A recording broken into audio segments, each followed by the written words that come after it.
இராட்சசர்களின் புரவலர்களால் பாதுகாக்கப்பட்டார். மேலும் புஷ்பகன் என்ற தேருடன் சவாரி செய்பவரின் விருப்பப்படி எங்கும் பயணிக்க முடியும். ராவணன் யட்சர்கள் மற்றும் இறையாண்மையாளர்களின் மீது ஆசராரம் முடிசூட்டப்பட்டார். மார்க்கண்டேயர் பேசி முடித்ததும் யுதிஷ்டிரரில் கண்ட ஆச்சரியத்தில் பிரகாசித்தனர். அவரது மனம் ராம மற்றும் சீதையின் காவிய கதையால் நிரம்பியது. இது நீதியின் வெற்றிக்கு ஒரு சான்றாக நித்தியம் எதிரொலிக்கும் ஒரு கதை. தொலைதூர காலத்தில் இராட்சசர்களின் சாம்ராஜ்யத்தில் பொஸ்டருக்கு பாதி ஆன்மாவாக இருந்த விசவா என்ற பெரிய முனிவர் வாழ்ந்தார். அவரது மகன் வைசவனல் அல்லது இராட்சசர்களின் மன்னரான குபேரா ஒரு உன்னதமான இதயத்துடனும் தனது தந்தையின் மீது ஆழ்ந்த பக்தியுடனும் பிறந்தார். இருப்பினும் அவரது சிறந்த முயற்சிகள் இருந்தபோதிலும் அவர் அடிக்கடி தனது தந்தையின் மனோபாவத்துடன் முரண்படுவதைக் கண்டார். ஒரு நாள் கோபத்தில் இருந்த விசவா தனது கோபத்தை வைஸ்ரோவனை நோக்கி திருப்பி அவரை மிகுந்த துக்கத்தில் ஆழ்த்தினார். ஆனால் தனது தந்தையை மகிழ்விப்பதில் உறுதியாக இருந்த குபேரா முனிவரின் தேவைகளை பூர்த்தி செய்ய 3 அழகான இராட்சச பெண்களை புஷ்பொட்டா, ராகா, மாலினி ஆகியோரை அனுப்புவதன் மூலம் பரிகாரம் செய்ய முயன்றார். இந்த பெண்கள் இசை, நடனம், கவிதை ஆகியவற்றில் திறமையானவர்கள். மேலும் அவர்கள் விசவனின் ஆதரவை பெற ஒருவருக்கொருவர் போட்டியிட்டனர். அவர்களின் முயற்சிகள் வெற்றியடைந்தன. விசவா அவர்கள் மீது மகிழ்ச்சி அடைந்தார். அவர்கள் ஒவ்வொருவருக்கும் அவர்களின் விருப்பத்திற்கு ஏற்ப ஒரு வரம் கொடுத்தார். புஷ்போட்கடன் 2 மகன்களை பெற்றெடுத்தார், கும்பகர்ணன் மற்றும் 10 தலையாவணன். அவர்கள் தங்கள் வலிமை மற்றும் வலிமைக்கு புகழ்பெற்றவர்களாக வளருவார்கள். மாலினிக்கு விபீஷன் என்ற மகன் இருந்தார். அவர் தனது பக்தி மற்றும் ஞானத்திற்காக அறியப்படுவார். ராகர், காரா மற்றும் சுபலகா என்ற 2 குழந்தைகளை பெற்றெடுத்தார். அவர்கள் வல்லமையும் வலிமையும் வளர்ந்தபோது இராட்சச சகோதரர்கள் செல்வத்துடனும் உதவியாளர்களுடனும் பிரம்மாண்டமாக வாழ்ந்த வைசவனிடம் பொறாமைப்படத் தொடங்கினர். படைப்பில் ஆண்டவரான பிரம்மாவை சமாதானப்படுத்த கடுமையான தவம் செய்ய அவர்கள் முடிவு செய்தனர். ராவணன் 1000 ஆண்டுகள் ஒரு காலில் நின்று காற்றிலும் மட்டுமே தனது வாழ்க்கையை ஆதரித்து 5 புனித நெருப்புகளால் சுழப்பட்டு தியானத்தில் மூழ்கினார். கும்பகர்ணா தலைகீழாக தொங்கிக் கொண்டார். வரையறுக்கப்பட்ட உணவுடன் சிக்கனங்களை பின்பற்றினார். விபீஷண விரதங்களை கடைபிடித்து உலர்ந்த இலைகளில் மட்டுமே வாழ்ந்தார். ஆழமான சிந்தனையில் ஈடுபட்டார். அவர்களின் தவம் மிகவும் கடுமையானதாக இருந்ததால் அவர்களின் பக்தியால் மகிழ்ச்சி அடைந்த பிரம்மா அவர்களுக்கு தோன்றினார். அவர் ஒவ்வொருவருக்கும் வரங்களை வழங்கினார். ஆனால் மனிதர்களின் கைகளில் தான் ஒருபோதும் தோல்வியடைய மாட்டேன் என்று ராவணனை எச்சரித்தார். இருப்பினும் இந்த வரம் ஒரு எச்சரிக்கையுடன் வந்தது. மனிதர்களை தவிர ராவணன் போரில் வெல்ல முடியாது. அவர்கள் தங்கள் தவத்திலிருந்து வெளிப்பட்டபோது பிரம்மாவின் ஆசீர்வாதங்களால் இராட்சச சகோதரர்கள் மாற்றப்பட்டனர். அவர்களின் உடல்கள் தங்கள் முந்தைய மகிமைக்கு மீட்டெடுக்கப்பட்டன. மேலும் அவர்கள் விருப்பப்படி எந்த வடிவத்தையும் எடுக்கும் சக்தியை பெற்றனர். தங்கள் புதிய திறன்களுடன் அவர்கள் உலகை வெல்ல புறப்பட்டுள்ள முன்னெப்போதையும் விட இப்போது அதிர சக்தி வாய்ந்த ராவணன் தெய்வங்களையும் ஆக்கி அவற்றின் மதிப்புமிக்க உடைமைகளை அவர்களிடமிருந்து பறித்து கொண்டான். அனைத்து உயிரினங்களாலும் அவர் அஞ்சப்பட்டார்.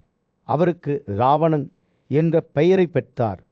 இருப்பினும் அவரது சகோதரர் விபீஷணன் வேறொரு பாதையை பின்பற்றி நீதியின் நல்ல பாதையில் நடக்க தேர்ந்தெடுத்து தனது தந்தையின் மரியாதையை பெற்றார்.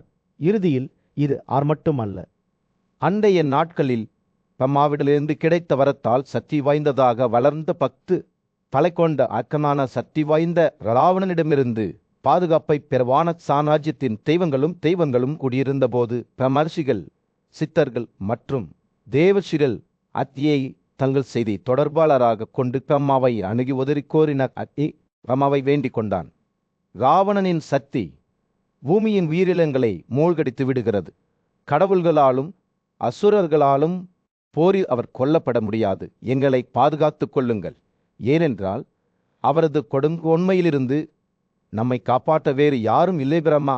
அவர்களின் வேண்டுதலை கேட்டு பெருமூச்சுடன் தலையசைத்தார். அதே ராவணனின் தலைவிதியை நான் ஏற்கனவே நிர்ணயித்து விட்டேன் என்று அவர் கூறினார்.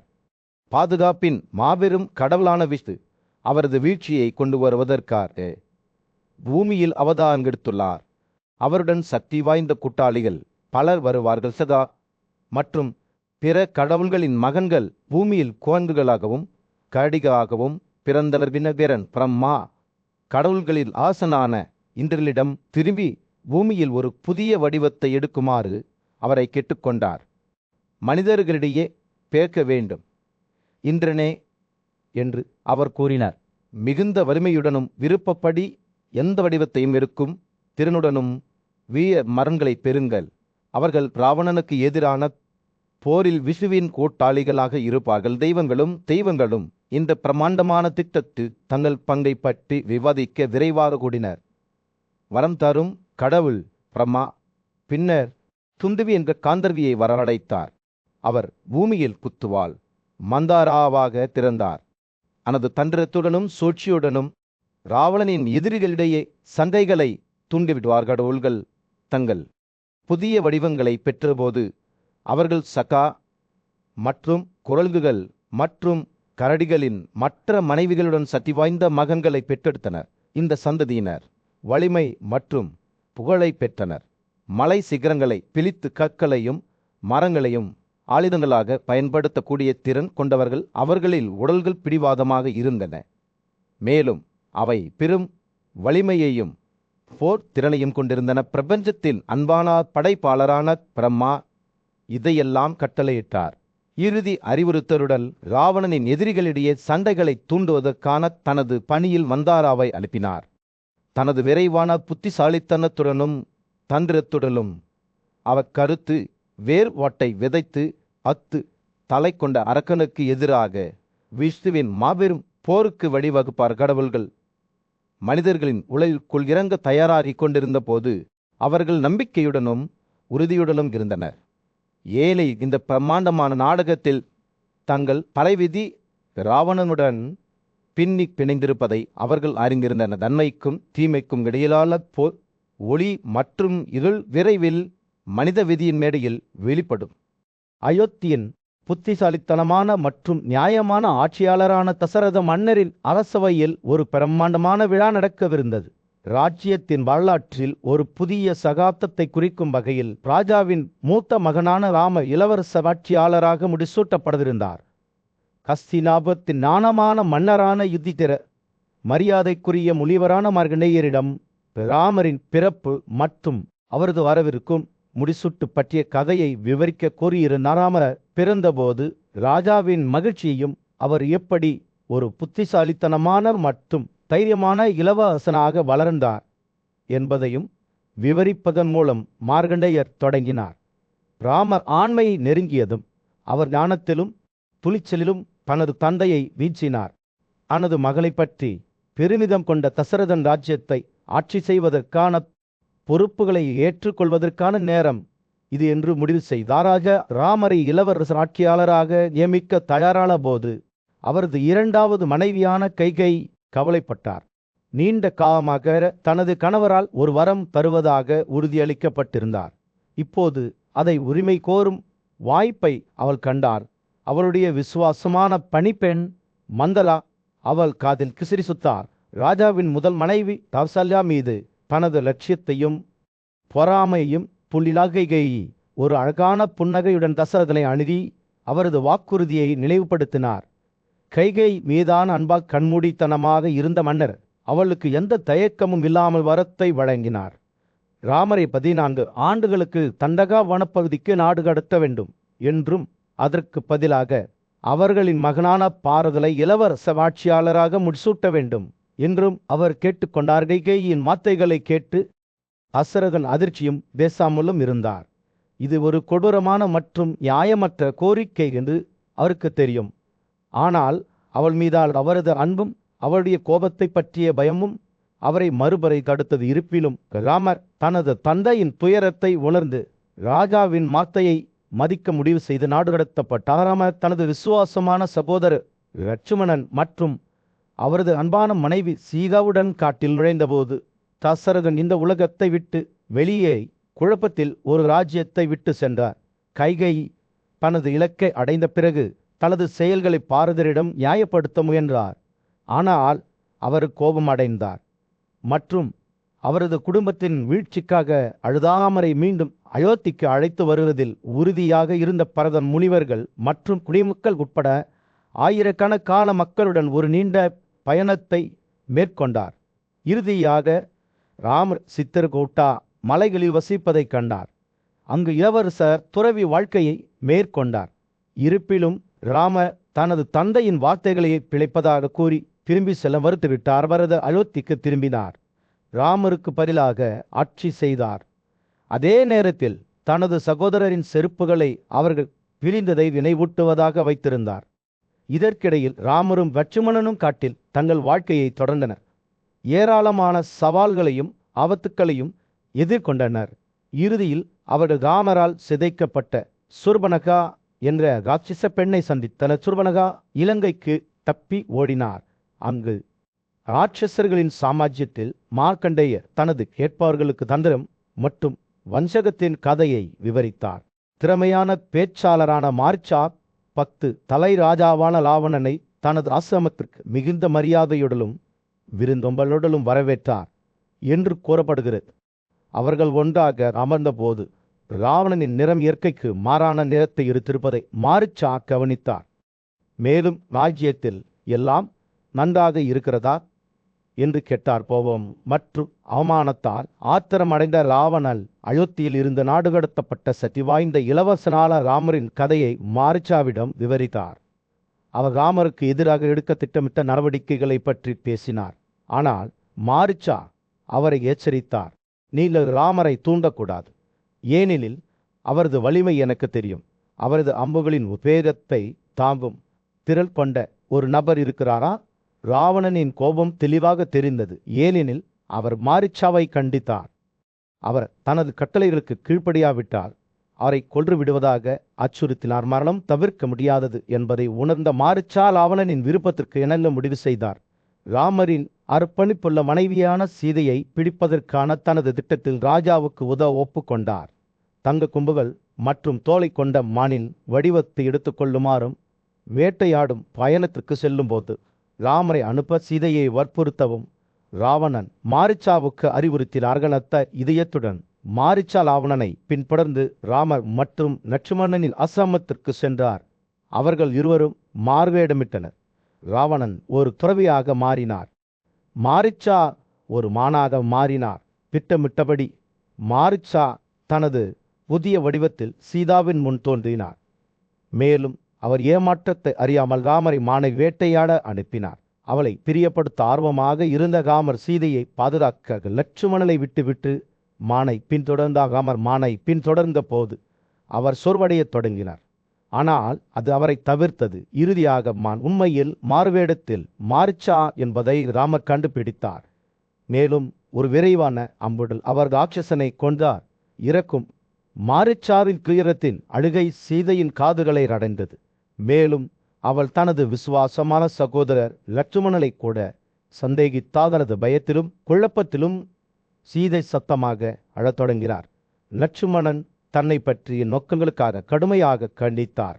லட்சுமணன் தனது சகோதரருக்கு அர்ப்பணிப்புடன் தனது வார்த்தைகளுக்கு காதுகளை மூடிக்கொண்டு ராமரை பின்தொடரத் தொடங்கினார். இதற்கிடையில் ராவணன் இன்னும் ஒரு துறவியாக மால்வேடமிட்டு சீதையின் முன் தோன்றினார். அவரது இதயம் தீய தன்மையால் நுகரப்பட்டது. அவர் தனது உண்மையான வடிவத்தை வெளிப்படுத்தினார். ராட்சசர்களிடையே ஒரு காலை மற்றும் நல்லொழுக்கமுள்ள இளவரசிக்கு மயக்கும் வார்த்தைகளை பேசினார். சீதை கோபத்தால் நடுங்கும் உதடுகள் ராவணனின் முன்னேற்றங்களை நிராகரித்து வானத்தின் நிலவரை அதன் அனைத்து நட்சத்திரங்களுடனும் கீழே விழக்கூடும். பூமியை துண்டுகளாக உடைக்கப்படலாம். நெருப்பே அதன் இயல்பை மாற்றலாம். இந்தியாவின் பண்டைய காடுகளில் ஜடாயு என்ற வீரமான கழுகு வசித்து வந்தது. அவர் சம்பதியின் கருப்பை சகோதரர். அவரது தந்தை அதுலனை தவிர வேறு யாருமல்ல. ஜடாயு தசரத மன்னரின் நெருங்கிய நண்பராக இருந்தார். மேலும் வீதேகாவின் இளவரசி சீதையை ராட்சசர்களின் சக்தி வாய்ந்த மன்னரான ராவணனின் பிடியிலிருந்து பாதுகாக்க அவர் மிகுந்த விசுவாசத்துடன் விரைந்த ராவணன் சீதையை தனது மடியில் பார்த்தபோது ஜடாயுவின் கோபத்திற்கு எல்லையே இல்லை. அவர் ராவணனை தனது ராலோன்களால் கிழித்து தனது இறக்கைகள் மற்றும் கொக்குகளால் தாக்கி ராட்சசலின் உடலில் இருந்து ஏராளமான இரத்தம் பாய்ச்சியது. ஆனால் ஜடாயுவின் துணிச்சலான முயற்சிகள் இருந்த போதிலும் ராவணன் மிகவும் சக்தி வாய்ந்தவனாக நிரூபித்தார். கழுகு 2 இறக்கைகளையும் ஒரு வாளால் வெட்டினார். சீதை ராவணால் எடுத்து செல்லப்பட்ட போது புத்திசாலித்தனமான இளவரசி துறவிகளின் புகலிடத்தை அல்லது ஏரி நரி அல்லது குளத்தை எங்கு பார்த்தாலும் தனது ஆபரணங்களை கீழே எறிந்து விட்டார். ஒரு மலையின் உச்சியிலுள்ள 5 முன்னணி குரங்குகளுக்கு காற்றில் பறக்கும் தனது வெளியேர்ந்த ஆடையின் ஒரு பகுதியை கூட அனுப்பினார். ராவணன் விரைவில் தனது நகரமான லங்காவை அடைந்தார். உயரமான சுவர்களால் சூழப்பட்டு விஸ்வத்தித்தால் கட்டப்பட்டது. இதற்கிடையில் ராமர் பெரிய மானை கொன்று தனது படிகளை திருப்பி வழியில் தனது சகோதர லட்சுமணனை கண்டார். ஆனால் சீதை கடத்தப்பட்டதை கேள்விப்பட்டதும் ராமரின் இதயம் வேதனையால் நிரம்பியது. அவர் விரைவாக அடைக்கலத்தை நோக்கி விரைந்தார். மரண வேதனையில் கிடக்கும் கழுகு ஒன்றைக் கண்டார். அது ஒரு ராட்சசன் என்று சந்தேகித்து ராமர் தனது வில்லை இழுத்தார். ஆனால் கழுகு தன்னை தசரதலின் நண்பரான ஜடாயு என்று வெளிப்படுத்தினார். சீதையின் பொருட்டு தான் ராவணனால் தூக்கி எறியப்பட்டதாகவும் ராட்சச அவளை தெற்கு நோக்கி அழைத்துச் சென்றதாகவும் ஜடாயு ராமரிடம் கூறினார். கனத்த இதயத்துடன் ராமர் ஜடாயுவின் இறுதி சடங்குகளை செய்தார். பின்னர் தனது சகோதர லட்சுமணனுடன் ராமர் தண்டக காடுகளின் வழியாக ஒருத்தருக்கு பாதையில் சென்றார். இளவரசி கடத்தப்பட்டதைக் கண்டு துக்கமடைந்தார். அவர்கள் பயணித்துக் கொண்டிருந்த போது மேகங்களைப் போல இருந்ததாகவும் மலையைப் போல பெரியதாகவும் இருந்த ஒரு தலையில்லாத ராட்சசனை கண்டனர். அந்த உயிரினம் லட்சுமணனின் கையை பிடித்தது. இதனால் அவர் முற்றிலும் குழப்பம் அடைந்தார். உதவியற்றவராக இருந்தார். இருப்பினும் ராமர் துணிந்து ராட்சசனின் வலது கையை வெட்டும்படி தனது சகோதரரிடம் அறிவுறுத்தினார். அதே நேரத்தில் அவர் அதனிடது கையை வெட்டுவார். அவர்கள் அசுரனை வீழ்த்திய போது அதன் உடலிலிருந்து ஒரு தைவீர வடிவம் கொண்ட நபர் வெளிப்பட்டார். அவர் தன்னை விஸ்வவாசு என்று அறிமுகப்படுத்தி கொண்டார். ஒரு காந்தர்வர் அவர் ஒரு பிராமணரால் ஒரு ராட்சசனின் வடிவத்தையும் இயல்பையும் எடுக்க சபிக்கப்பட்டார். விஸ்வவாசு சீதை உண்மையில் ராவணனின் பிடியில் இருப்பதாக வெளிப்படுத்தினார். ஆனால் குரங்கு மன்னர் வாலியின் சகோதரான சுக்ரீவரின் உதவியை நாடுமாறு ராமருக்கு அறிவுறுத்தினார். சீதை ராவணனால் கடத்தப்பட்டதை குறித்து தனது துக்கத்தின் மத்தியில் இளவரசர் ராமர் பம்பாவில் அமைதியான ஏரியில் ஆறுதலை கண்டார். தாமரை மலர்கள் வழியாக மெல்லிய காற்று சுழன்றது. அவற்றில் இனிமையான நறுமணத்தில் அவர் சுவாசிக்கும் போது அவரது அன்பான மனைவியின் நினைவுகள் அவரது மனதில் நிரம்பி வழிந்தன. அவரது எண்ணங்கள் பிரிவினையின் வலியால் நுகரப்பட்டன. மேலும் அவர் தனது உணர்ச்சிகளை புலம்பினார். அப்போது ராமரின் விசுவாசமான சகோதர லட்சுமணன் ஆறுதல் வார்த்தைகளுடன் அவை அணுகினார். ஆண்டவரே, லட்சுமணன் முதியவர்களை துன்புறுத்தும் நாய் போல துக்கம் உங்களை தாண்டிக் கொள்ள நீங்கள் அனுமதிக்க கூடாது. ராவணன் மட்டும் சீதா இருக்கும் இடம் பற்றிய செய்தியை பெற்றுள்ளீர்கள். இப்போது செயல்பட வேண்டிய நேரம் இது. மலை உச்சியில் வசிக்கும் குரங்குகளின் ராஜாவான சுக்ரீவனை தேடுவோம். அவரது உதவியுடன் சீதையை விடுவித்து எங்கள் குடும்பத்திற்கு பெருமை சேர்க்க முடியும். லட்சுமணனின் வார்த்தைகளை கேட்ட ராமரின் துக்கம் தணிந்தது. அவர்கள் ஒன்றாக பம்பாவில் நீரில் குளித்து விஸ்யமுகாவை நோக்கி செல்வதற்கு முன்பு தங்கள் மூதாதையர்களுக்கு காணிக்கைகளை வழங்கினர். அவர்கள் பயணித்தபோது அவர்கள் ஒரு மலை உச்சியில் 5 குரங்குகளை எதிர்கொண்டனர். அவர்களை வரவேற்க சுக்ரீவரால் அனுப்பப்பட்டனர். புத்திதளித்தலமான மற்றும் சக்தி வாய்ந்த குரங்கான கணுமான் ஒரு தூதராக அனுப்பப்பட்ட அரிசிமுகத்திற்கு வந்ததும் ராமரும் லட்சுமணனும் சுக்ரீவனை சந்தித்தனர். அவர்களின் தலைவர் விரைவில் அவருடன் ஒரு கூட்டணியை உருவாக்கினார். சீதை ராவணனால் எடுத்து செல்லப்பட்ட போது ஒரு துண்டு துணியை விட்டு சென்றதாக சுக்ரீவா ராமரிடம் வெளிப்படுத்தினார். அவரது அடையாளத்தை நம்பிய ராமர் சுக்ரீவா தனது ராஜ்யத்தை கைப்பற்றிய தனது சகோதரர் வாலியிடமிருந்து மீட்டெடுக்க உதவுவதாக உறுதியளித்தார். வாலியுடன் போருக்கு தயாராகும் போது சகோதரர்களின் புரிதல் முத்திரையிடப்பட்டது. அவர்கள் ஸ்கீந்தியாவை நெருங்கிய போது பள்ளத்தாக்கு முழுவதும் ஒரு பெரிய கடனை எதிரொலித்தது. வாலி அவர்களை எதிர்கொள்ள வெளியே வந்தார். இருப்பினும் அவரது மனைவி தாராவின் வார்த்தைகளை கேட்டு அவர் தயங்கினார். அவர் சுக்ரீவாவின் கூட்டாளிகள் மிகவும் சக்தி வாய்ந்தவர்கள் என்று எச்சரித்தார். தடையின்றி ராமரும் சுக்ரீவனும் போரில் ஈடுபட்டனர். அவர்களது கைமுட்டிகளும் நகங்களும் சண்டையில் பூட்கப்பட்டன. இரு சகோதரர்களும் மோதிக்கொண்டனர். ஒருவருக்கொருவர் அடிகளால் அவர்களின் உடல்கள் சிரைந்தன. ஆனால் அவர்களால் மேற்கையை பெற முடியவில்லை. கணுமான் தலையிட்டார். சுக்ரீவின் கழுத்தில் மலர் மாலையை வைத்து தனது அடையாளத்தை அடையாளப்படுத்தினார். ராமர் அடையாளத்தால் சுக்ரீவனை அடையாளம் கண்டு வாளியை இலக்காக கொண்டு தனது வில்லை இழுத்தார். ராமனின் வில்லின் சுழல் இடிப்போல் இருந்தது. வாளியை இதயத்தில் தாக்கியது. அவர் பயத்தால் நடுங்கும்போது தாரா தனது இறைவன் அவருக்கு முன் மண்டியிட்டிருப்பதைக் கண்டார். வாளி தோற்கடிக்கப்பட்டவுடன் சுக்ரீவா தனது ராஜ்யத்தை மீண்டும் பெற்றார். சீதை இறுதியாக அடைய முடிந்தது. இதற்கிடையில் சீதை லங்காவின் நகர சுவர்களுக்குள் சிறை பிடிக்கப்பட்டார்.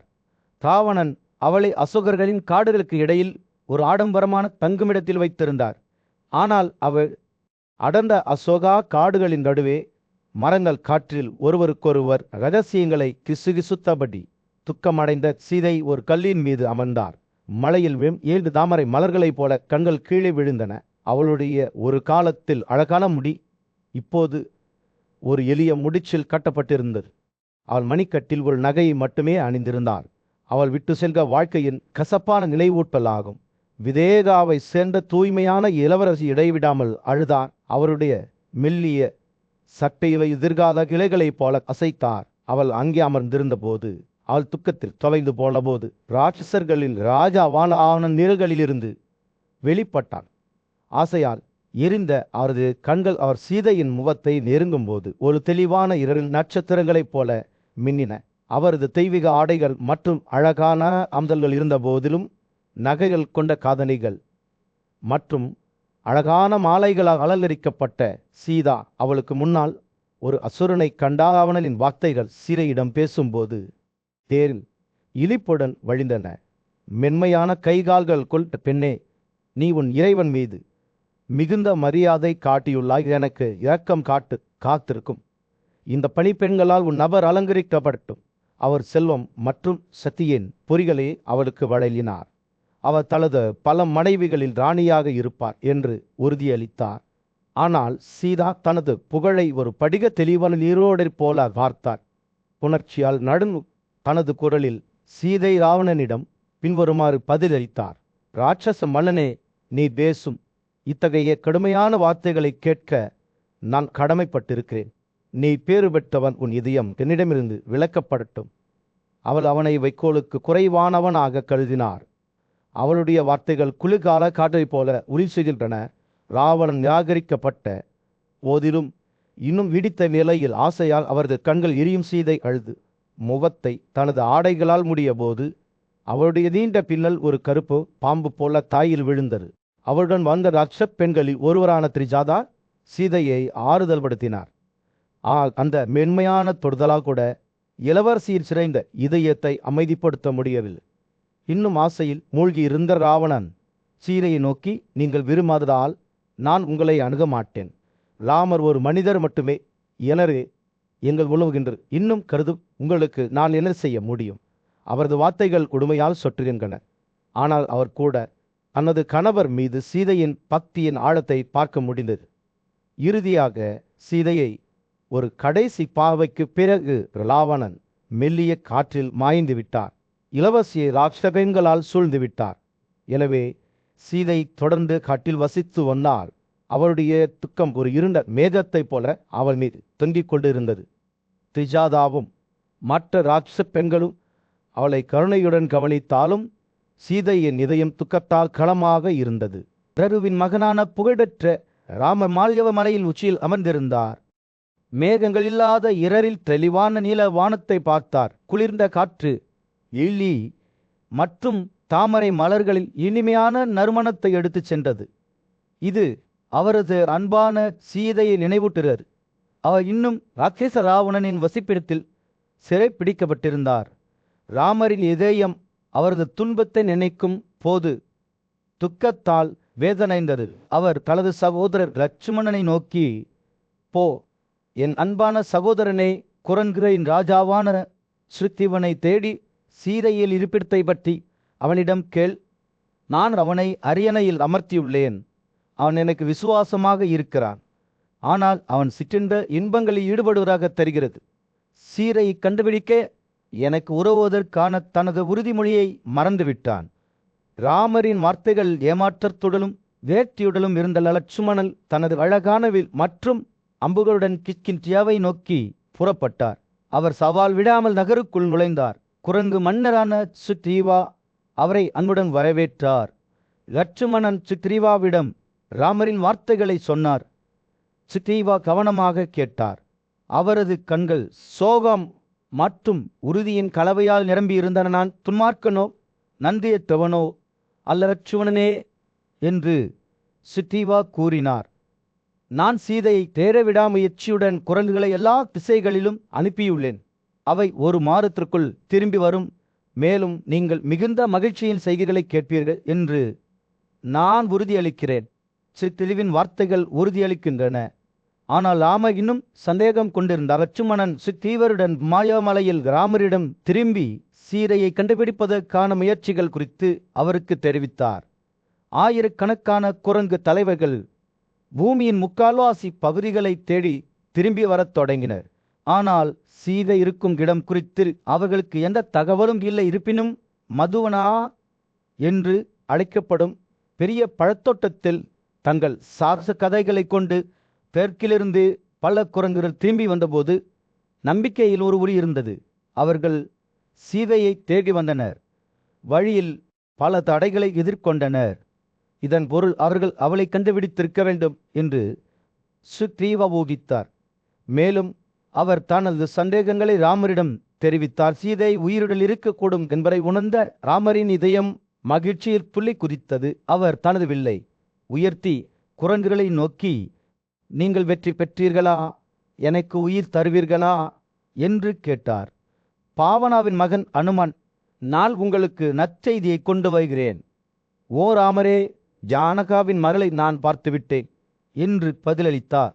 ஒரு பெரிய குகைக்குள் நுழைந்து ஒரு அழகான அரண்மனையை பார்த்த அனுமான் தனது தோழர்களுடன் தெற்கத்திய பிராந்தியத்தை எவ்வாறு தேடினார் என்ற கதையை சொன்னார்.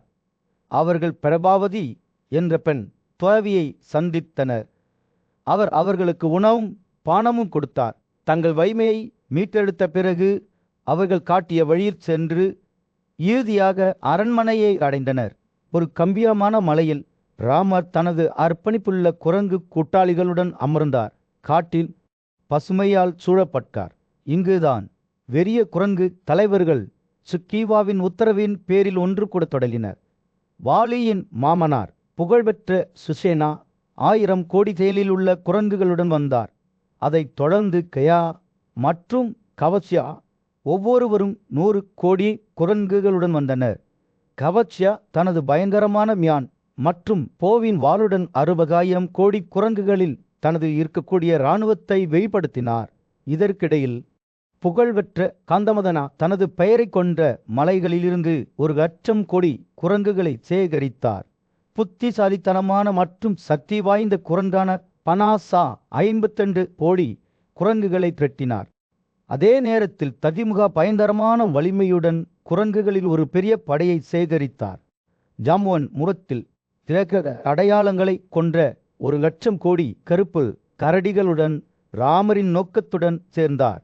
இவர்களும் எண்ணற்ற குரங்கு தலைவர்களும் ராமருக்கு உதவ வந்ததால் உற்சாகத்துடன் காற்று மின்னலாக இருந்தது. இவர்களது பிரமாண்டமான உடல்கள் மலை சிகரங்கள் போன்ற நிலப்பரப்புக்கு மேலே உயரமாக இருந்தன. சில இருமைகளை ஒத்திருந்தன அல்லது இலையுதிர்கால மேகங்களின் சாயலை கொண்டிருந்தன. சில வானத்தில் உயரமாக உயர்ந்தன, மற்றவை கீழே விழுந்தன, கேப்பர்களை வெட்டின அல்லது பல்வேறு திசைகளிலிருந்து ஒன்றாக செல்லும் போது சிதறிய தூசி குரங்கு இராணுவம் கூடியிருந்தபோது சுக்ரீவா அவர்களை மலையில் முகாமிட்டு இருக்கும்படி கட்டளையிட்டார். ராமர் லட்சுமணனுடன் சேர்ந்து குரங்கு தலைவர்களால் சூழப்பட்டு ஒரு அதிர்ஷ்டமான விண்மீன் குழுவின் கீழ் ஒரு நல்ல தருணத்தில் புறப்பட்டார். காட்டு கடவுளின் மகன் கலுமான் விருந்தினரின் வேனை வழிநடத்தினார். அச்சமற்ற லட்சுமணன் பின்புறத்தை பாதுகாத்தார்கள் மற்றும் சலா மற்றும் தாள மரங்களால் ஆயுதம் ஏந்திய மாபெரும் இராணுவம் வெறு தொலைவில் உள்ள ஒரு பாழ்ந்த சோளம் வயலை ஒத்திருந்தது. அவர்கள் தங்கள் நோக்கத்தை அடைய அணிவகுத்து செல்லும்போது நாலா மீலா அங்கடா ககா மைந்தா திவிவிரா மற்றும் பிற வலிமையான குரங்குகள் ராமரின் படைகளை பாதுகாத்தன விலங்கல் வேர்கள் நீ ஏன் மற்றும் இறைச்சி நிறைந்த பரந்த நிலப்பரப்புகள் பள்ளத்தாக்குகள் ஆகியவற்றை கடந்து சென்ற பிறகு குரங்கு விருந்தோம்பால் இறுதியாக உப்பு கடலின் கரைகளை அடைந்தது. இரண்டாவது கடலைப் போல அவர்கள் அங்கு குடியேறும் போது அவர்களின் எண்ணற்ற நேயங்கள் பெருகின. ராமர் சுக்கிரனிடம், இந்த படை மிக பெரியது, கடலை கடப்பதும் கடினம், கடலை கடப்பதற்கு உமக்கு என்ன காரணம்? பல குரங்குகள் கடலை கடக்க முடியும் என்று பெருமிதம் கொண்டன, ஆனால் அது சாத்தியமற்றது என்று ராமருக்கு தெரியும். சிலர் படகுகள் அல்லது படகுகளை பயன்படுத்த பரிந்துரைத்தனர்.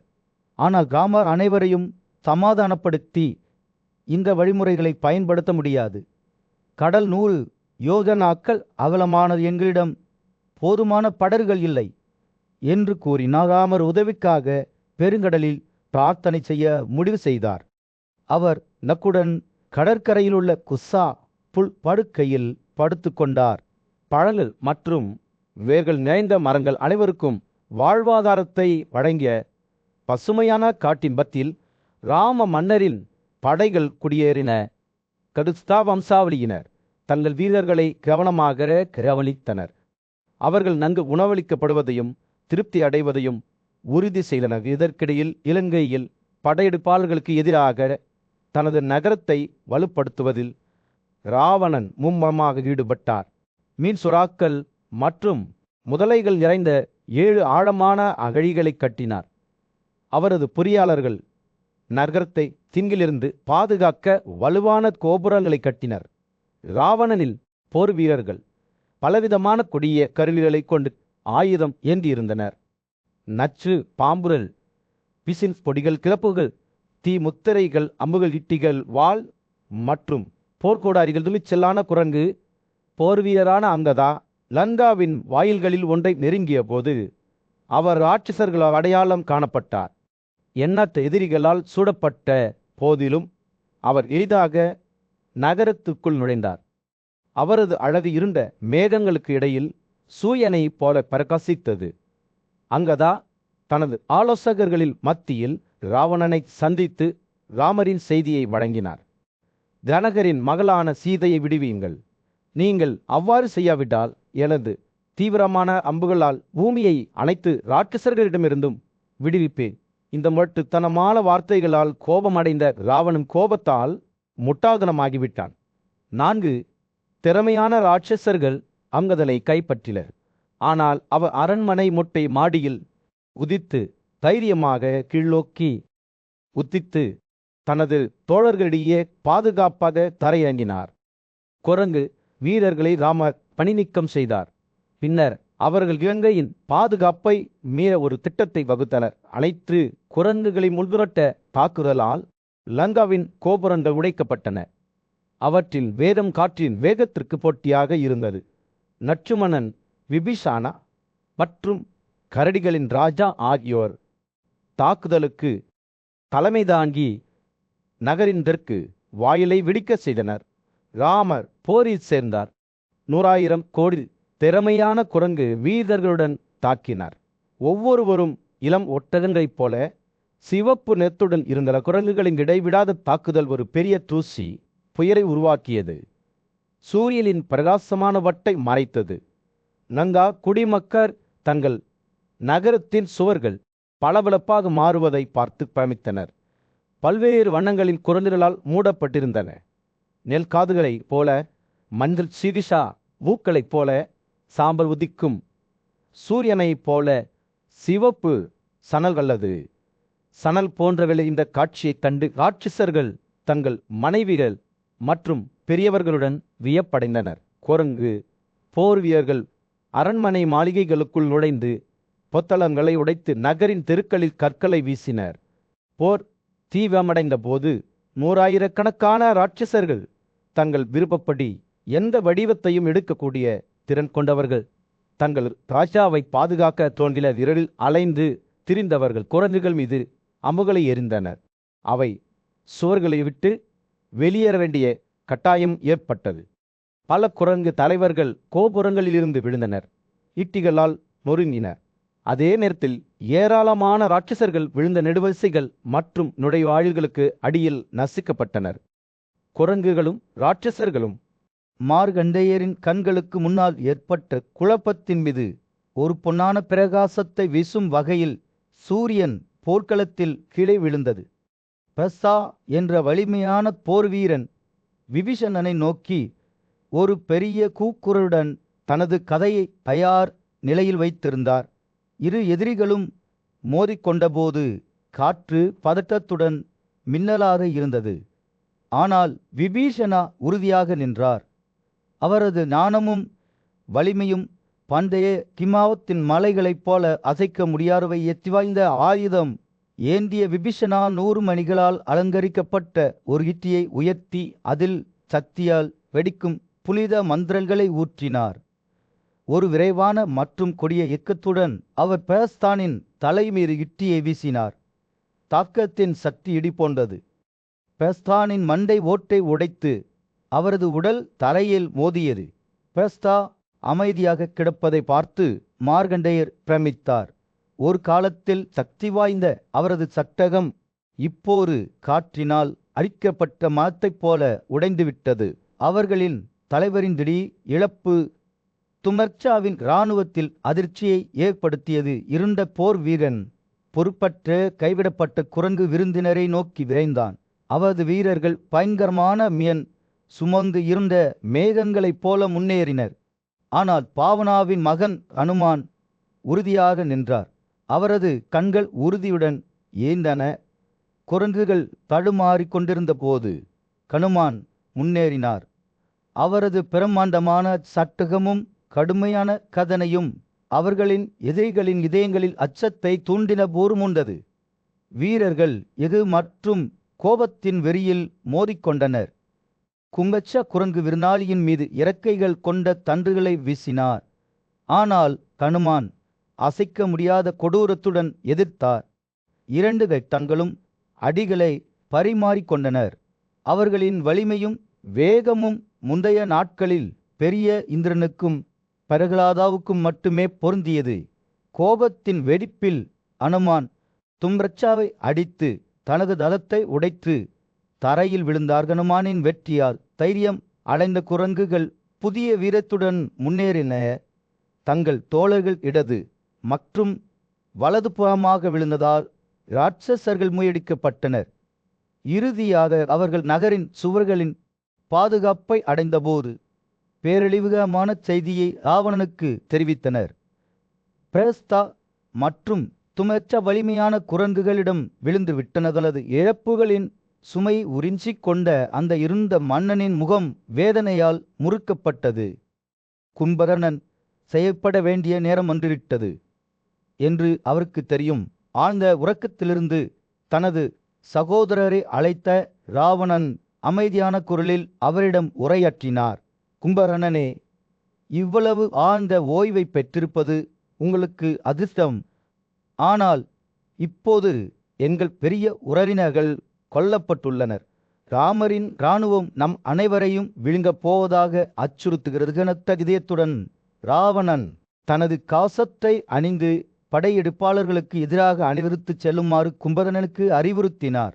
அவருடன் துஷானாவின் இளைய சகோதரர்களான வக்ரவேகன் மற்றும் புரோமதில் ஆகியோரும் இருந்தனர். இருந்த ராஜாவின் வார்த்தைகள் காற்றில் தொங்கிக் கொண்டிருந்தன. போரினால் பாதிக்கப்பட்ட நிலத்தின் மையத்தில் கும்பகர்ணன் என்ற பயங்கரமான ராட்சசன் நகரத்திலிருந்து வெளிப்பட்டார். அவரது பிரமாண்டமான வடிவம் அவரது சகிப்புத்தன்மையற்ற மனப்பான்மைக்கு ஒரு சான்றாகும். போரில் கொள்ளைகளை உரிமை கோரும் வெற்றியாளர்களை எதிர்கொள்ள ஆர்வமாக அவர் தனது பரிவாரத்துடன் புறப்பட்டார். அவர் நெருங்கிய போது ராமரின் குரங்கு படைகளின் படைகள் காணப்பட்டன. அவற்றில் பதாகைகள் காற்றில் பரந்த சுமித்ராவின் மகன் ராமர் உயரமாக நிற்பதையும் கையில் குனிந்து நிற்பதையும் அவரது கண்கள் அடிவானத்தில் விழிப்புடன் நிற்பதையும் கும்பகர்ணன் பார்த்தார். குரங்கு போர் வீரர்கள் தங்கள் தலைவரின் பிரசல்லத்தால் புனிந்து கும்பகர்ணனை நோக்கி வேகமாக முன்னேறின. ஈட்டிகள் மற்றும் அம்புகளின் காடுகளுடன் அவரை சூழ்ந்தன. அவர்கள் எல்லா பக்கங்களிலிருந்தும் அடிகளை மழை பொழிந்தனர். ஆனால் அவர் அவர்களின் பலவீனமான முயற்சிகளைக் கண்டு சிரித்தார். அவரது பசி திருப்தி அடையவில்லை. குரங்கு படைகளின் தலைவர்களான சலாசந்தாச்சாவதவாரு ஆகியோரை கும்பகர்ணன் காது கேளாத இரைச்சலுடன் விழுங்கிவிட்டார். அவர்களது கூக்குரல்கள் போர்க்களத்தில் எதிரொலித்தன. மற்ற குரங்குகள் பயத்தில் நடுங்கின. அவற்றின் பயத்தின் கூக்குரல்கள் சுக்ரீவனை அடைந்தன. அவர் கடுமையான போர் கூக்குரலுடன் அவர்களை அணிதிரட்டினார். கையில் ஒரு சலா மரத்தின் தண்டு கும்பகர்ணனின் தலையை ஒரு சத்தமான அடியால் தாக்கினார். சிக்கலின் சிரிப்பு கோபமாக மாறியது. அவர் சுக்ரீவனை நகரத்தை நோக்கி இழுத்துச் சென்றார். ஆனால் ராமரும் லட்சுமணனும் படுக்கவில்லை. சுமித்ராவின் மகன் சூரிய ஒளியில் பிரகாசிக்கும் தனது இறக்கைகள் கொண்ட அம்புடன் முன்னே ஓடி கும்பகர்ணனை அசைக்க முடியாத சக்தியுடன் தாக்கினார். ராட்சசனின் காசம் சிதைந்தது. அம்பு அவரது மார்பை துளைத்தது. அவர் சுக்ரீவனை தனது பிடியிலிருந்து விடுவித்தார். கோபமடைந்த கும்பகர்ணன் ஒரு மலைப்பாங்கான பாறையை தனது புதிய ஆயுதமாக பிடித்து கொண்டு காது கேளாத இரைச்சலுடன் ராமை நோக்கி ஓடினார். ஆனால் லட்சுமணன் விரைவாக பதிலளித்தார். ரேசர் கூர்மையான அம்புகளால் கும்பகர்ணனின் கைகளை வெட்டினார். ஒவ்வொன்றும் உண்மையாக தாக்குகின்றன. இருப்பினும் ராட்சசனின் உடல் மீண்டும் உருவாகிறது. மேலும் அவர் ஒரு மரத்தான வடிவத்தை ஏற்றுக்கொண்டார். அதன் வள தலைகள், கால்கள் மற்றும் கைகள் அவரது அசைக்க முடியாத உயிர் சக்திக்கு ஒரு சான்றாகும். ராமர் துணிவில்லாமல் பிரமாஸ்திரத்தை பயன்படுத்தி அதன் தெய்வீக கோபத்தை கும்பகர்ணன் மீது கட்டவிழ்த்து விட்டார். தெய்வீக சக்தி அவரை கீழ்த்தெறிந்ததால் ராட்சசர் ஒரு காது கேளாத அலறலை வெளிப்படுத்தினார். அவரை போர்க்களத்தில் உயிரற்ற வெகுஜனமாக குறைத்தார். குரங்கு போர் வீரர்கள் தங்கள் வெற்றியை கண்டு மகிழ்ச்சி அடைந்தனர்.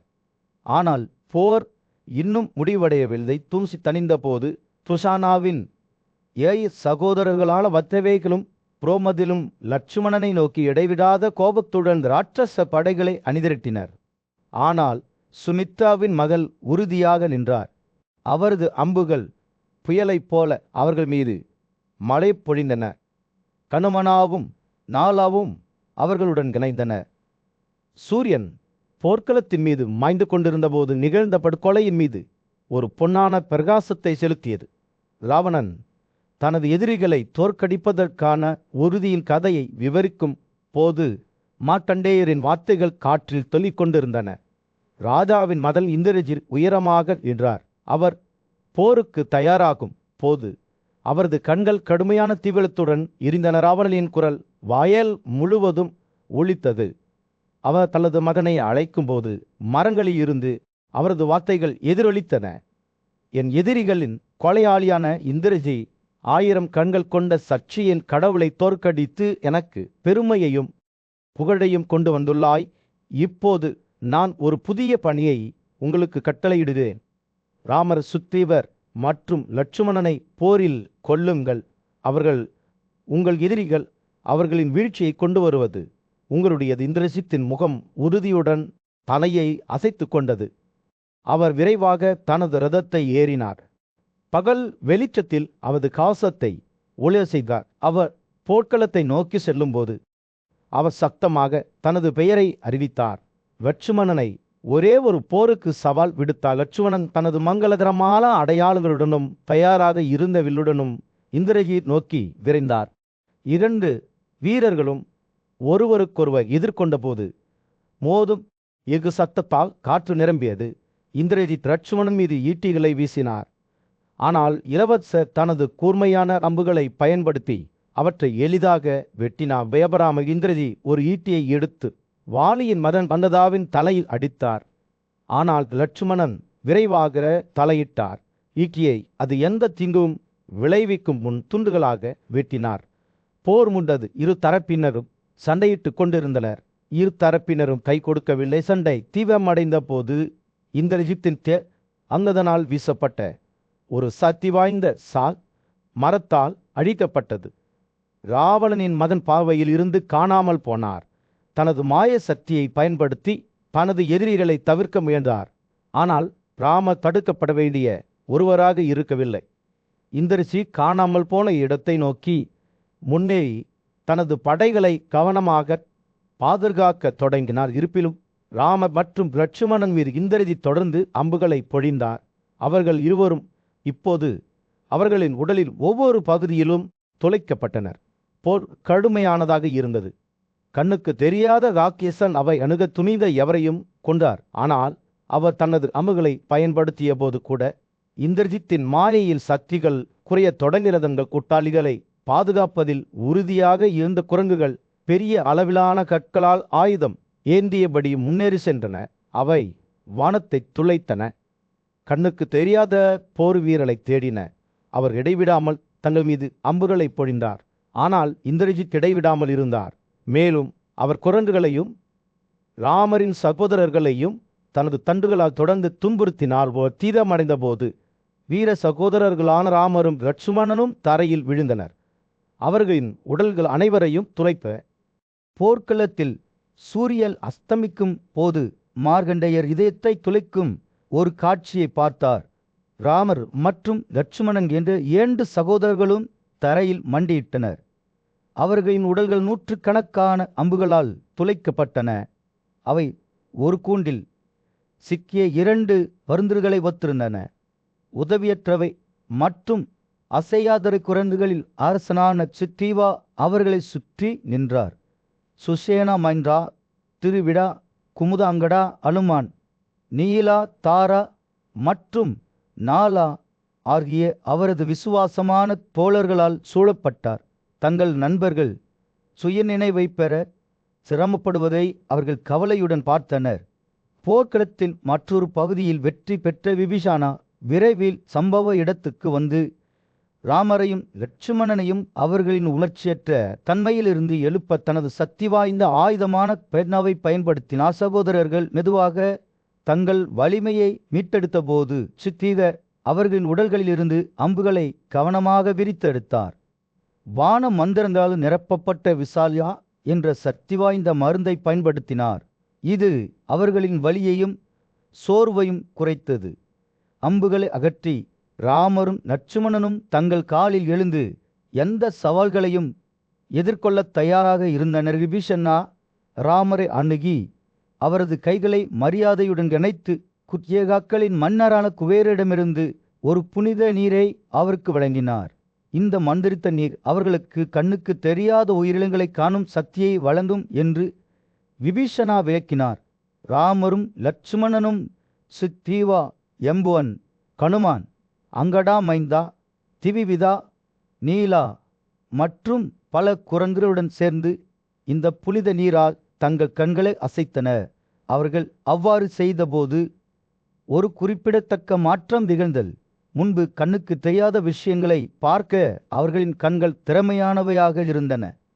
மந்திரித்த தண்ணீரின் சக்தி நிறைவேறியது. இதற்கிடையில் ராவணனின் மகன் இந்திரஜித் சண்டையை தொடர ஆர்வத்துடன் போர்க்களத்திற்கு திரும்பினார்.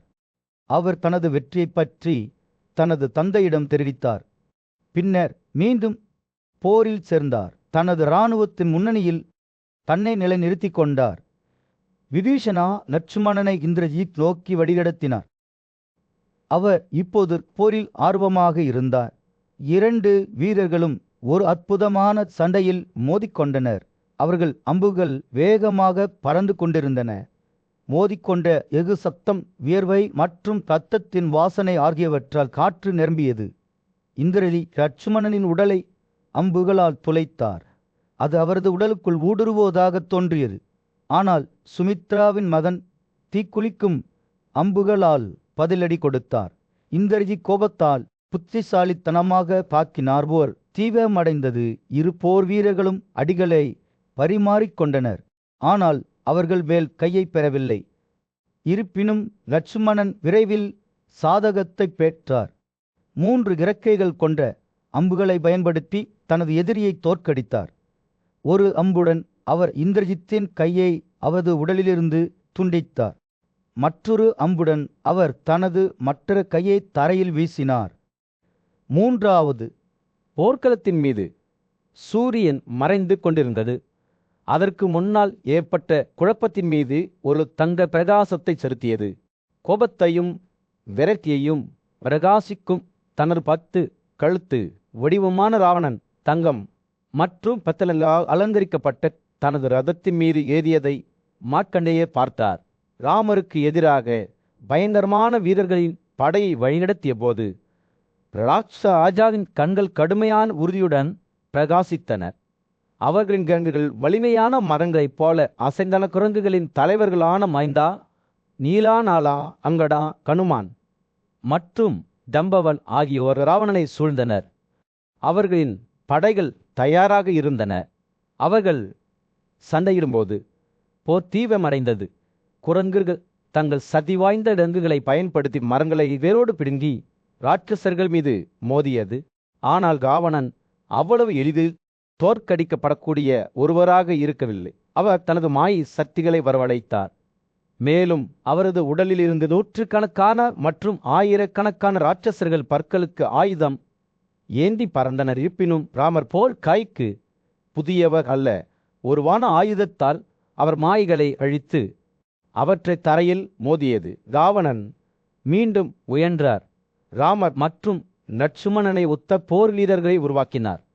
ஆனால் சகோதரர்கள் முட்டாளாக்கப்படவில்லை. அவர்கள் ராட்சசர்களை வெட்டும்போது தங்கள் வில்லுகளை பாடி முன்னேறி சென்றனர். இந்திரனின் தேரோட்டக்காரரான மதாலி சூரியனைப் போல பிரகாசிக்கும் பளபளப்பான குதிரைகளுடன் ஒரு அற்புதமான காரை ஓட்டி வந்தார். ராவணனை வெல்வதாக உறுதியளிக்கும் இந்த தெய்வீக வாகனத்தை ராமருக்கு வழங்கினார். ஆனால் ராமர் சந்தேகம் அடைந்தார். இது ராட்சச மன்னரால் கற்பனை செய்யப்பட்ட மற்றொரு மாயாக இருக்கலாம் என்று நினைத்தார். விபீஷணா தலையிட்டு மாதலியின் வார்த்தைகள் உண்மை என்றும் இந்திரர்களுக்கு சொந்தமானது என்றும் ராமருக்கு உறுதியளித்தார். உறுதியாக நம்பி ராமர் கப்பலில் ஏறினார். அவரது இதயம் உறுதியுடன் நிரம்பியது. அவர் ராவணனை நோக்கி சவாரி செய்தபோது ஒரு காது கேளாத கதனை வானத்தில் எதிரொலித்தது. கடவுள்களே போரின் எதிர்பார்ப்பை கண்டு மகிழ்ச்சி அடைவது போலிரு எதிரிகளும் எஃகு மற்றும் வெறுப்பின் வெறியில் மோதிக்கொண்டனர். அவர்கள் அடிக்கும் போது மின்னல் வேகத்தில் மோதிக்கொண்டனர். ராவணன் ஒரு பயங்கரமான யுக்தியை வீசினார். அது இந்திரனின் இடிமுழக்கத்தை உருவகப்படுத்துவதாக தோன்றியது. ஆனால் ராமர் விரைவாக அதை தனது கூர்மையான அம்புகளால் வெட்டினார். இந்த சாதனையால் ராட்சச மன்னர் அதிர்ச்சி அடைந்தார். ஆனால் விரைவில் அவர் தனது அமைதியை மீட்டெடுத்தாதடையின்றி ராவணன் ராமர் மீது அம்புகள் மற்றும் எண்ணற்ற ஆயுதங்களை வீசினார். அவர்கள் தாக்குதலுக்கு எதிராக உறுதியாக நின்றனர். ஆனால் போர் தீவிரமடைந்த போது குரங்குகள் தடுமாறத் தொடங்கின. ராட்சச மன்னரின் மாய்களின் கொடூரத்தால் அவர்களின் தைரியம் அசைந்தது. இதை விரைவாக முடிவுக்கு கொண்டு வர வேண்டும் என்று ராமருக்கு தெரியும். தன்னை இறகுகள் மற்றும் அழகான இயற்கைகளை கொண்ட ஒரு அம்பை எடுத்து அதில் பிரமாஸ்திர மந்திரத்தை ஊற்றினார். அதை தனது வில்லில் பொருத்தும்போது சொர்க்கத்திலுள்ள கடவுள்களிடமிருந்து ஒரு கூட்டு மூச்சு திணறல் எழுந்தது. ராவணனின் மாபெரும் வெற்றிக்கு பிறகு ராட்சசர்களின் பொல்லாத அரசனான ராமர் புகழ்பெற்ற வீரன் தனது விசுவாசமான நண்பர்களுடன் வெற்றிகரமாக நின்றார். ஞானமுள்ள முனிவர்களின் தலைமையில் வான மனிதர்கள் ராமருக்கு மரியாதை செலுத்தக்கூடினர். அவரை நீதி மற்றும் நீதியின் சாம்பியன் என்று பாராட்டினர். அவர்கள் பாடல்களோடும் காணிக்கைகளோடும் ராமை வழிபடுகையில் பிரபஞ்சம் மகிழ்ச்சி அடைவது போல் தோன்றியது. முழு மலர்ந்த ஒரு திருவிழாவைப் போல பிரகாசித்தது. ராவணனின் மிகவும் பயங்கரமான தளபதியான 10 கழுத்துள்ள ராட்சசன் தோற்கடிக்கப்பட்டான். கங்கா இப்போது விபீஷனின் கட்டுப்பாட்டில் இருந்தது. இதற்கிடையில் ராவணனின் வயதான மற்றும் புத்திசாலித்தனமான ஆலோசகர் அவிந்தியா தனகனின் மகள் சீதாவுடன் லங்கா நகரத்திலிருந்து வெளியே வந்தார். மிகுந்த மனத்தாழ்மையுடன் அவிந்தியா ராமரிடம் சென்று சீதையை பரிசாக வழங்கினார். ஆனால் ராவணனால் சீதை கடத்தப்பட்டதை சுற்றியுள்ள சந்தேகத்தால் அச்சமடைந்த ராமர் அவளை ஏற்றுக்கொள்ள தயங்கினார். சீதை துக்கத்திலும் அவமானத்திலும் மூழ்கி ராமரின் காலடியில் அதன் வேர்களிலிருந்து துண்டிக்கப்பட்ட வாழை மரத்தைப் போல விழுந்தாள். சில நிமிடங்களுக்கு முன்பு பிரகாசமாக பிரகாசித்த அவருடைய பிரகாசமான நிறம் இப்போது மெல்லியது. வாயின் மூச்சால் வறண்ட கண்ணாடியில் பிரதிபலிப்பது போல் குரங்குகளும் லட்சுமணனும் அமைதியாக நின்றனர். அவர்களின் முகங்கள் துக்கத்தால் உறைந்தன. போது பிரபஞ்சத்தில் படைப்பாளரான பிரம்மா, இந்திரன், அக்னி, வாயு, யமன், வருணா மற்றும் சக்தா உள்ளிட்ட பிற கடவுள்களுடன் தனது ரதத்தில் தோன்றினார். அவர்கள் அனைவரும் சீதையின் குற்றமற்றவர் என்று சாட்சியமளித்தனர். அவள் எந்த தவறும் செய்யவில்லை என்று உறுதிப்படுத்தினர். காற்று கடவுள் அறிவித்தார், நான் காற்றில் கடவுள், நான் எல்லாவற்றையும் பார்த்தேன். மிதிலாவின் இளவரசி பாவமற்றவரிடவின் வார்த்தைகள் ராமரின் இதயத்திற்கு ஒரு தயம் போல இருந்தன. இறுதியாக அவர் சீதையை தனது மனைவியாக ஏற்றுக்கொண்டார். அவரது தந்தை தசரகன் மிகுந்த மகிழ்ச்சி அடைந்தார். மேலும் ராமர் அயோத்திக்கு திரும்பி ராஜ்யத்தை ஆள ஆசீர்வதித்தார். ராமர் வனங்களுக்கு விடைபெற்ற போது பிரம்மா அவருக்கு நல்லொழுக்கங்களை உறுதியாக கடைபிடிக்கும் பரத்தையும் அனைத்து எதிரிகளுக்கும் எதிராக வெல்ல முடியாத வரத்தையும் வழங்கினார். சீதை தனது விசுவாசமான தோழரான கனுமானுக்கு ஒரு வரத்தையும் வழங்கினார். ராமரின் சாதனைகள் நினைவு கூறப்படும் வரை அவரது வாழ்க்கை நீடிக்க வேண்டும் என்று கேட்டுக்கொண்டார். கடவுளின் ஆசீர்வாதங்களுடனும் தங்கள் சொந்த மகிழ்ச்சியான இதயங்களுடனும் ராமரும் சீதையும் அயோத்திக்கு திரும்பினர். அங்கு அவர்களை மக்கள் மிகுந்த ஆரவாரத்துடன் வரவேற்றனர். சக்ராவின் தேரோட்டக்காரர் ராமரை பாராட்டினார். அவர் வானங்கள் முதல் மனிதர்கள் வரை அனைத்து உயிரினங்களின் துக்கத்தையும் அகற்றியதாகவும் அவரது பெயர் வரும் காலங்களில் நினைவு கூறப்படும் என்றும் கூறினார். வானங்கள் மெல்லிய காற்றில் மறைந்தபோது இந்திரனின் தேரோட்டியான மதாலி ராமரை வணங்கினார். அவரை மீட்டெடுத்த ஒரு ஹீரோ என்று பாராட்டினார்.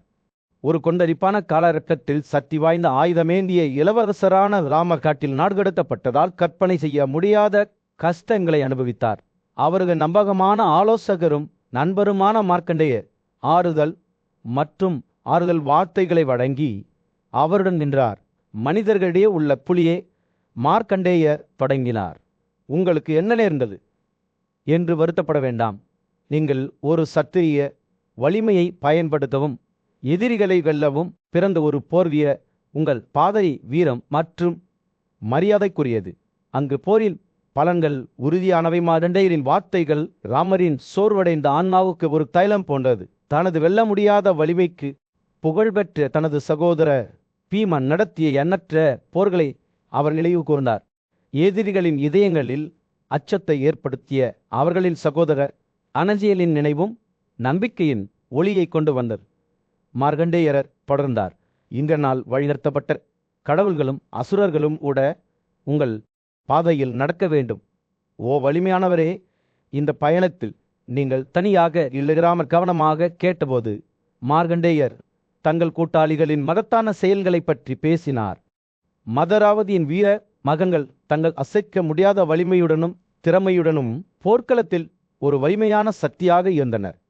துருபதரின் மகளான கிருஷார் தீய செய்தவரின் பிடியிலிருந்து மீட்கப்பட்டார். இந்த வலிமையான வீரர்களின் துணிச்சலுக்கு நன்றி. மார்க்கண்டேயரின் வார்த்தைகள் ராமரின் மனவில் தெளிவான படங்களை வரைந்தன.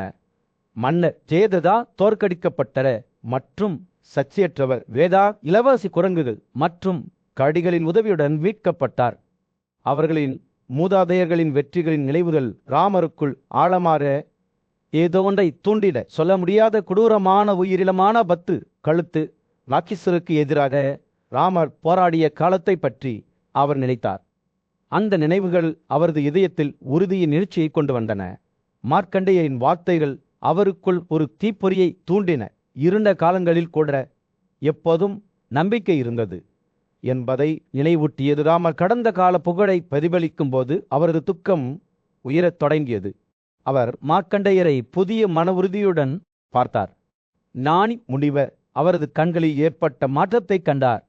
ராஜாவின் துக்கங்கள் இன்னும் மறக்கப்படவில்லை, ஆனால் அவை அவரை எடை போடவில்லை. ஒரு புதிய நோக்க உணர்வுடன் ராமர் மார்க்கண்டேயரிடம் மீண்டும் ஒரு முறை பேசினார். அவரது குரல் உறுதியுடன் நிரம்பியது. வருதல் வார்த்தைகள் அவர்களின் மந்திரத்தை வேலை செய்தன. ராமர் என்ற சவால்களையும் எதிர்கொள்ள தயாராக இருந்தார். ராஜாவில் ஆரி புத்து பெற்றிருப்பதை அறிந்த மார்க்கண்டேயர் புன்னகைத்தார். ராமரின் தோள்கள் சதுரமாக இருப்பதை பார்த்த ஞானி முனிவர் அவரது கண்கள் கடுமையான ஒளியால் எரியும். இந்த தருணத்தில் ராஜா முன்னெப்போதையும் விட வலுவாக வெளிவருவார் என்பதை மார்க்கண்டேயர் அறிந்திருந்தார். அவரது இதயம் ஒரு உண்மையான வீரரின் தைரியம் மற்றும்